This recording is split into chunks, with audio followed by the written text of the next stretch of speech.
Hey guys, welcome back yet again to Final Sector. That's right, we're still here. We're still pumping out the videos. We're getting there. We're going to make it all the way through rain, through hail, through fire smoke. It's not going to stop us. We are back and we are ready. It might stop us.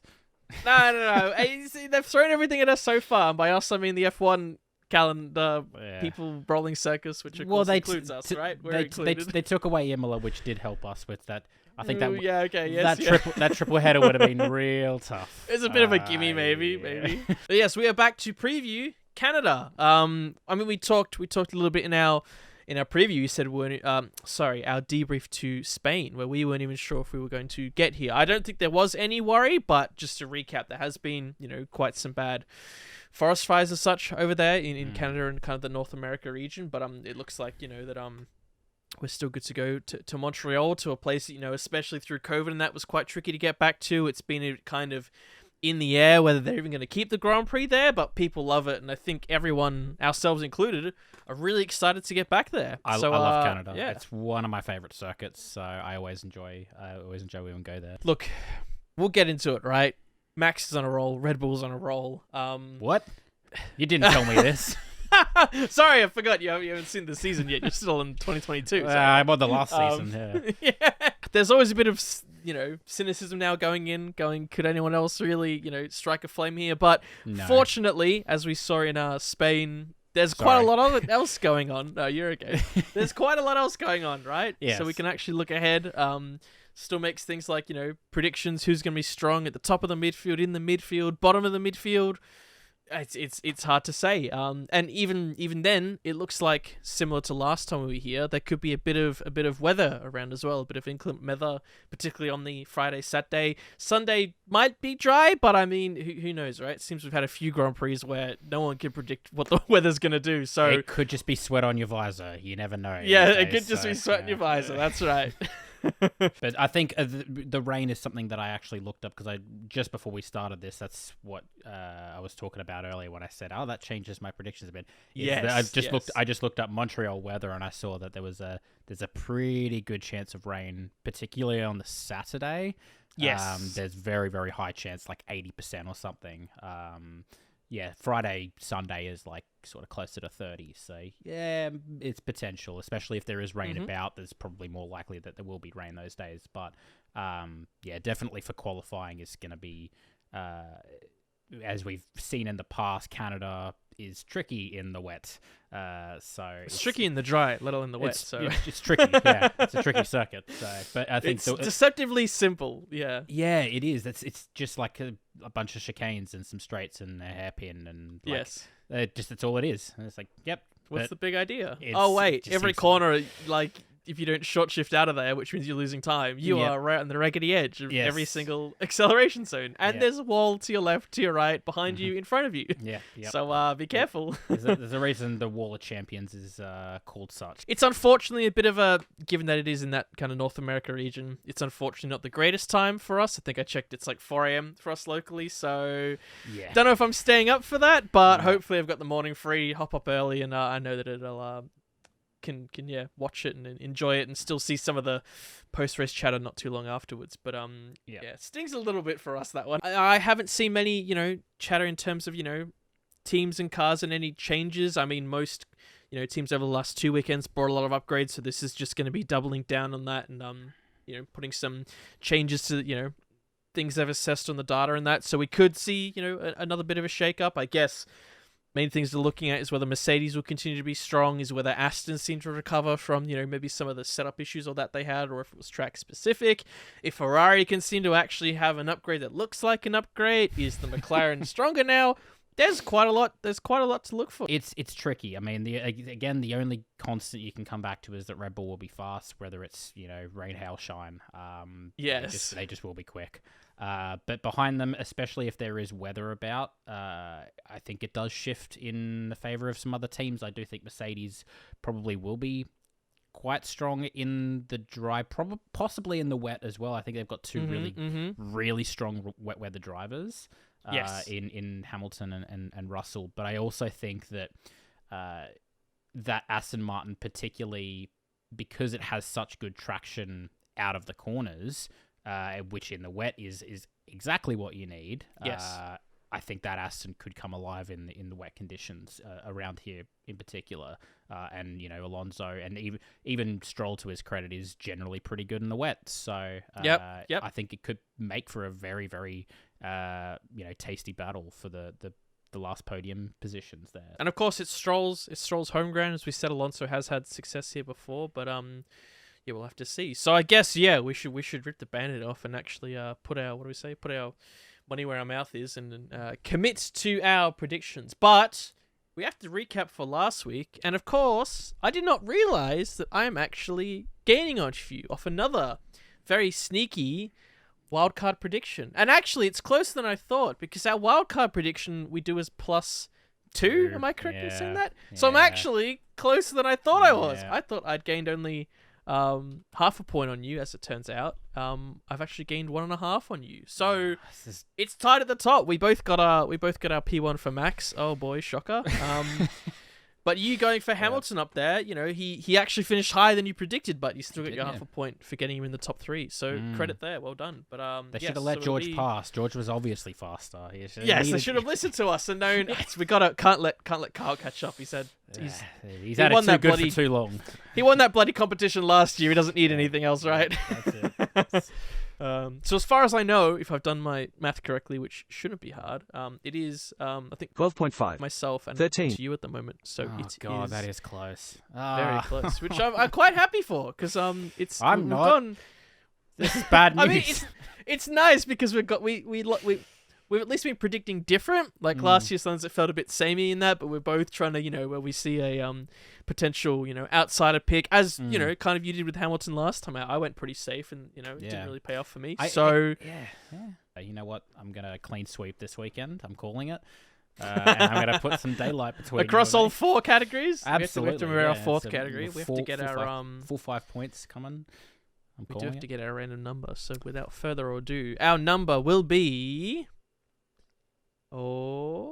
18. Oh, okay. Oh no, it's another one of these ones. Rainabout as well. I was surprised there was no retirements from Spain, if I'm honest. That's the only reason I really got mine, because I guess it was because, Mr. Sargent might have had a stinker and crashed out. But no, it turns out when everyone finishes... He had a stinker and came last. I'm going to go Valtteri Bottas. You got in there first for once. Yeah. Very nice. Yeah, I needed to do it once. I think... there seems to be a bit of a trend with people finishing, right? So almost your thought goes, well, if there's only one retirement, or even 2, who's kind of down there? So anyway, I took your thunder. Please go ahead with your thoughts. No, that's fine. That's all good. Valtteri Bottas, he just hasn't been great at the moment, I don't think. I know that Alpha is not a fantastic car. It has its moments, but obviously not nearly as much as they had last year. But yes, I was going to say Zhao in Spain, of course, had an opportunity and managed to take it. Yeah, and that's my point, is that it's been Zhao the last few races that has been better than Bottas. So consistently, consistently. So I don't know what's happening with Bottas, whether he's just like, I know he's been a lot happier with like his outside F1 life. You're seeing a lot more of that pop up. Of course. I don't know, maybe he's just getting to the point where he might actually want to leave, and he's just like kind of doing the Kimi Räikkönen thing, where he's just like, so he doesn't really have that spark. He's just there to do the job, but he's not looking ahead of this year. Yeah, that's a whole other conversation we can have. But yeah, I just feel like, I don't know, maybe his performances are starting to slip a little bit. And yeah, that Alpha is still a very hit or miss car. So they could be, in the last few points of the top 10, or as I'm sort of predicting, I do see them a little bit further down in Canada. I wasn't really sure what I was picking at, whether I go thinking if it would be a high retirement and going kind of a bit wild card, but almost when you're going through your thoughts, I'm thinking, well, there's a similar driver in a similar car that's kind of hit and miss, but generally not that strong, and he seems to kind of be doing worse than his teammates. So I'll go for Mr. K-Mag, Mr. Magnussen. I had a feeling kind of similar reasons. K-Mag, yes. So I don't really need to say much more. Maybe I don't necessarily see the gap between him and Hulk maybe as much, but I don't necessarily see their car having strengths here when cars like Albon and the Williams are probably going to be better here than other places. So I was thinking of an Albon, but then I went, nah. I think the on a crash-free kind of race, I think K-Mag's most likely to end up about here in my eyes. So. Yeah. Speaking of the Williams, I do think the corners, not the high speed corners that we had at Spain, which is obviously where they struggle quite a lot. Which this has a lot of sort of low speed, little chicane, little fiddly bits, and then just a bunch of straights. So I do think it will probably suit Williams quite a bit better. So again, we'll see a little bit of a shake-up of the order from the previous race, which is what we want to see. We want to see we want to see cars that have different strengths and weaknesses, and they go up and down depending on those tracks. And if you can overcome those weaknesses to then put in a blinding performance, then you can be like, hey, well done, even if it's only like a P10 or whatever. So that's I think where most of the excitement comes from this season, I feel like. Look, we'll go into the top 3 predictions. Not that I want to customarily start with this every episode, but for your P1, are you using one of your wild card retirement engine blowout? There's got to be one of these this year. I was gonna say that it's gonna happen sometime this season. Yes, it ain't gonna be here. Yes. I do see Max still winning this one. I think I haven't actually said this to you at all, but I think we've talked about it a little bit in private about how I want to do a podcast during the mid-season break and sort of talk about a few different things, and one of them is going to be, do I think Max or specifically Red Bull could win every single race this season? And I think there is a very, very good possibility, but it's a kind of a loaded question. But I definitely see Max winning this one. But when's the reliability issue comes in, or when they have to take another ranger, it's now they have to take big grid penalties and all this. But the tricky thing is that even that factor is starting further down. We've seen so many times, even at trickier circuits, that doesn't bother him. And if the gap is as big as it is now, still, even if it is a little shorter, a common theme, I don't want to harp on Spain too much, but a common theme people said is if Max started where Checo did, would he have won the race? And I think most people yes. Even though some people went, Checo didn't do that bad a job, it's yes, but Max would have won. And it's So that's the thing. Unless, as I say, it's a real big mid-race issue that forces a retirement, right? Which is we say that car's been solid, but it can happen. It comes out of nowhere. Look no further than I guess Hamilton was in 2016, right, where he seemed to have solid up to that point, and then car mechanical issues, which ultimately in Malaysia, went big boom, and that was defining moment of that season. So it not that it won't be defining, but it might stop that 100% hit rate. But Anyway, that's enough about Max. We are not Max Verstappen podcast. We are talking about P2, P3 now. This is tricky. I think maybe. It's really hard to know because we could have gone the same. We could have gone so drastically different. But I'll go P2. I think I'll go P2. Given the fact that it might be some inclement weather here, and as I've kind of echoed a few times, the fact that one man in the Alpine last year did very well around here, even in dry and wet weather. I reckon, despite the maybe bit of fall in performance and rise of Mercedes, that Alonso will be on his game this weekend. So I think he's a pretty safe P2 in my eyes. So I've put him in there. The wetter, I think, the better for that one as well. So maybe hoping for more liquid and less. Yes. I think particularly when it comes to qualifying, I think he could see Alonso very high up the starting grid if he has a car that is set up better than Spain was. Especially if it is raining like it is expected to be. I could see him starting P2 very easily. P1, I could honestly see him starting P1. This Max isn't infallible. All it takes is one touch with the wall, and then qualifying's over. All it takes is one. And qualifying red flag. has been a lot closer this year as well. Very true. It's mainly that qualifying that's been close too. And you're right, you can get unlucky with the flags, especially if it's wet or damp. One yellow at that final chicane and you could ruin half the grid's laps, right? So we saw it, we've seen it already, and we'll probably see it again. So, but if he does finish up there, do you think he will finish there, or is your sights going silver, red, or otherwise? I don't have Alonso P2. I'll say, because I have him P3, so I'll just put that in there. So I'll say Alonso P3. I'm